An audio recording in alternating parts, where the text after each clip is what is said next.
tu bangayo hiya ka sengibanan kong Nasutu ba fife ka jinglong Wat lang ang patungang jilu Ngala syokit ya piwe Prewado no jong alewan sa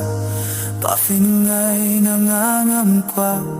Ay nambat aktiba jem siyang gup Yap ya shaden Tangkiya nabas nutu Jinge jong nakanong puchu Sineng kong ba Ngayo hiyapi Kadu jong pika Palang kasmi Nanong klet nga Kunmau Dujong pihang nga kawan pau Ngam laban yung klem api Na eitsisya Hato fimyoi Daleleng ang miheno Kijingeng ang tomlu Baro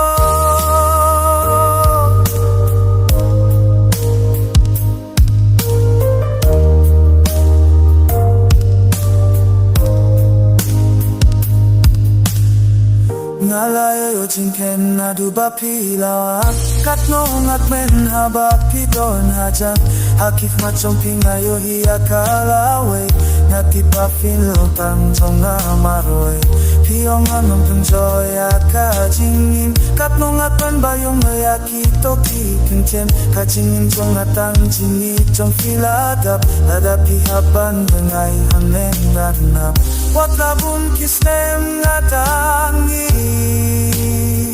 Sengabawat nongop Lada kiwe Kiwan